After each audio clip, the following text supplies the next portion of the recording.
ہوگی میری، رسالت ہوگی تیری، یہ خلقت ہوگی میری، حکومت ہوگی تیری، جبریل ہوگا میرا وہ خادم۔ میں اپنی جانب سے دارالعلوم کے ناظم اعلیٰ حضرت حافظ و قاری محسن رضا صاحب تحسینی اور ان کے تمام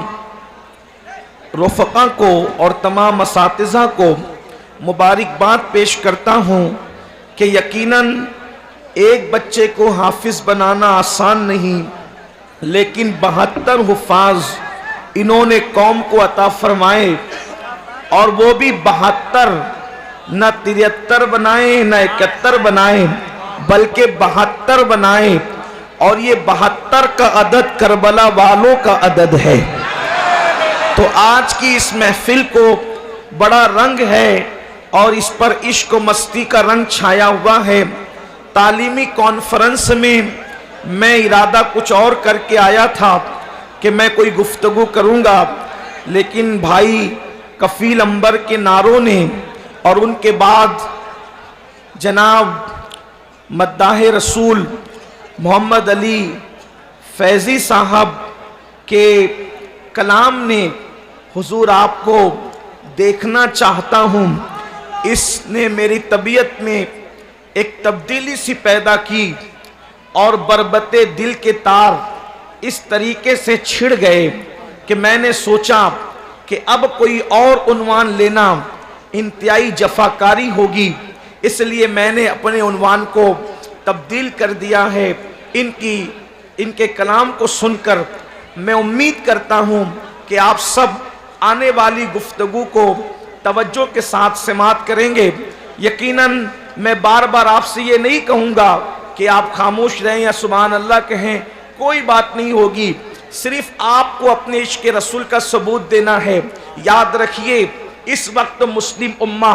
پوری دنیا کے اندر دبی ہوئی ہے، پوری دنیا کے اندر کچلی ہوئی ہے، پوری دنیا کے اندر تباہی اور بربادی کے دہانے پر پہنچی ہوئی ہے۔ یاد رکھیے کہیں پر مسلمان زمین کا کوئی خطہ ہو جہاں مسلم حکومت ہے یا غیر مسلم حکومت ہے، کہیں پر لوگ چین اور سکون کی سانس نہیں لے پا رہے ہیں، کہیں پر کوئی مسئلہ ہے، کہیں پر کوئی مسئلہ ہے، ہر جگہ کسی نہ کسی مسئلے سے مسلم امہ دوچار ہے۔ ایسے ماحول کے اندر جبکہ کہیں مسلمان روٹی کپڑا اور مکان کے لیے ترس رہا ہو، کہیں پر مسلمانوں کی بیٹیاں غیروں کے ساتھ بھاگ رہی ہو، کہیں پر مسلمانوں کی بچیاں اللہ اکبر کسی کا ہاتھ پکڑ کر جا رہی ہو یا لوجوں کے اندر فروخت ہو رہی ہو، مسلمانوں کے چھوٹے چھوٹے بچے کھیتوں میں کام کر رہے ہوں، مسلمانوں کے چھوٹے چھوٹے بچے ہوٹلوں پر مزدوری کرنے پہ مجبور ہو چکے ہوں، مسلمانوں کا حال یہ ہو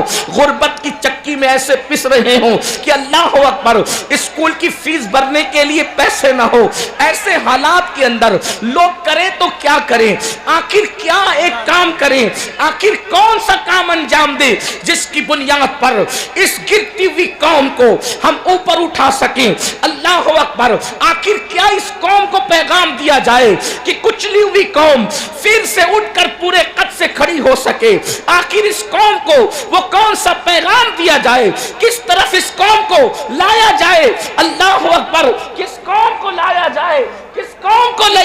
کو کس مقام پر لایا جائے جس کی بنیاد پر اللہ اکبر یہ قوم اللہ اکبر